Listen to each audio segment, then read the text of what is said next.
Europe 1, Emmanuel Faux. Le directeur général de Reporters sans frontières est avec nous. Bonsoir Christophe Deloire. Bonsoir. Est-ce que vous en savez davantage sur les circonstances de la mort de cette journaliste Camille Lepage, tuée donc aujourd'hui dans l'ouest de la Centrafrique? Sur les circonstances, pas du tout. Je sais simplement que le poste des autorités françaises en Centrafrique a émis un télégramme à 17h08 exactement, qui mentionnait à ce moment-là mort présumée. Il fallait aux autorités procéder à d'ultimes vérifications, avertir la famille de Camille Lepage avant de publier des communiqués.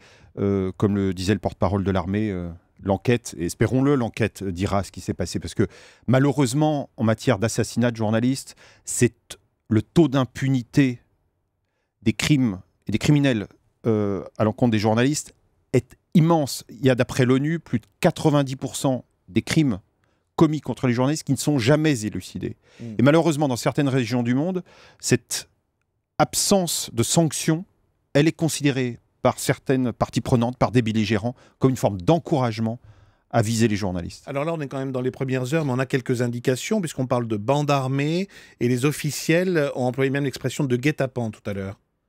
C'est quand même une scène sidérante, au-delà du fait de retrouver le corps, la dépouille de Camille Lepage, manifestement décédée il y a plusieurs jours, que d'arrêter pour les forces sangaris un pick-up avec 10 hommes à bord, 10 hommes vivants, armés, et 5 cadavres, dont celui de cette journaliste, de cette très jeune journaliste. Elle avait 26 ans, Camille Lepage, sur la route du Cameroun. C'était à Boire, dans l'ouest de la Centrafrique. Vous la connaissiez, Christophe Deloire? Parce qu'apparemment, elle s'était installée au Sud-Soudan il y a 2 ans, et elle rayonnait dans la région déjà depuis un certain temps. Alors, c'était une très jeune journaliste, 26 ans, qui avait déjà beaucoup d'expérience, puisqu'elle avait commencé par couvrir l'Europe, puis en 2011, elle a couvert la révolution égyptienne. En 2012, elle s'est installée à Juba, dans la capitale du Sud-Soudan. Elle suivait cette actualité terrible du Sud-Soudan, guerre civile pour un tout jeune État, des tragédies dans le massif des monts Nouba. Mais elle est passée à Reporters sans frontières en septembre dernier exactement. Elle est venue nous voir parce que, comme le font souvent des jeunes journalistes qui partent en reportage, parfois des gens de rédaction plus installés, elle est venue nous demander un casque et un gilet pare-balles pour s'équiper avant de partir, pour se protéger. Elle est revenue entre-temps, elle est venue en décembre à nouveau nous voir, et là elle a évoqué avec la directrice de notre bureau Afrique le danger de plus en plus croissant pour les journalistes dans ce pays, la Centrafrique. C'est une spirale infernale, la Centrafrique. C'est un pays, c'est la plus forte chute au classement mondial de la liberté de la presse de Reporters sans frontières. Ça veut dire quand même qu'elle avait conscience de manière très aiguë du danger.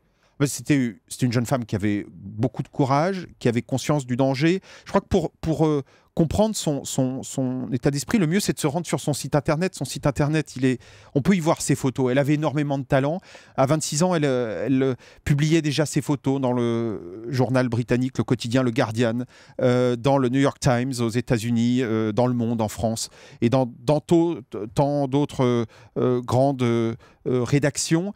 Elle avait un talent pour aller photographier les gens. Je ne crois pas que c'était quelqu'un qui recherchait le danger. Quand on regarde ses photos sur son site, c'est des photos de la vie des gens pendant les conflits.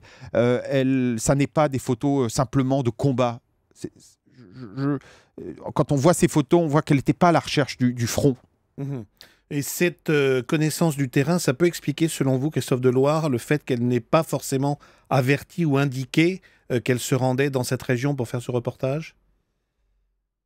Manifestement, ce que semblait dire François Hollande tout à l'heure à Tbilissi. C'était une jeune journaliste qui aimait à travailler seule pour aller vivre à Juba, là où elle vivait, cette capitale du Sud-Soudan, qui est une ville... c'est une toute petite capitale où les gens sont totalement désargentés. C'est des conditions extrêmement difficiles. Donc c'était quelqu'un qui était capable de travailler manifestement dans la solitude. Et puis sa mère l'a dit depuis sur des ondes, elle avait la passion de son métier. Voilà, elle y est allée. C'est un pays, la Centrafrique, qui est extrêmement dangereux et où, avec l'accroissement du conflit, c'est de plus en plus terrible. En mars 2013, lorsque les Séléka ont pris le pouvoir à Bangui, ces milices ont pillé, ont saccagé des radios, des sièges de télévision. Et puis il y a eu un accroissement du conflit en décembre 2013, avant même l'intervention française. Et avec les anti-Balaka, il y a eu un accroissement des menaces contre les journalistes, au point d'ailleurs, et c'est terrible, que de nos très nombreux journalistes centrafricains, et même la majorité, ont arrêté, ont préféré se cacher, ont préféré partir en exil plutôt que de continuer ce métier. C'est vraiment... C'est une chose terrible que vit ce pays. Depuis quelques jours, on parle beaucoup du Nigeria et du groupe Boko Haram, et pour cause, avec l'affaire de ces lycéennes enlevées. Est-ce qu'on peut dire que, hormis le théâtre de guerre de la Syrie, cette zone de l'Afrique subsaharienne est vraiment aujourd'hui la plus dangereuse pour les reporters qui veulent s'y rendre et qui peuvent raconter ce qui s'y passe? C'est l'une des zones dangereuses. Le Mali, on se souvient, c'était le 2 novembre dernier. Depuis, l'ONU en a fait une journée mondiale Nos confrères contre de RFI. L'impunité. 2 journalistes de Radio France Internationale étaient tués dans le massif des Iforas. Mais dans la Corne de l'Afrique, dans l'Est, en Somalie, en Érythrée, en Éthiopie, c'est d'autres formes de violence contre les journalistes. Il n'y a pas beaucoup de journalistes qui se rendent en Somalie. C'est un pays où, en 2012, 18 journalistes somaliens avaient été tués, notamment par les milices Chebab locales. Il y a beaucoup de pays, malheureusement, on parle de la Syrie et à juste titre, et on l'a fait pour évidemment les otages, notamment, qui sont rentrés récemment. Mais il y a beaucoup de zones extrêmement dangereuses pour les journalistes, et évidemment, plus encore pour tous ceux qui y vivent. Merci beaucoup Christophe Deloire d'être venu dans Europe News. Je rappelle que vous êtes le directeur général de Reporters sans frontières.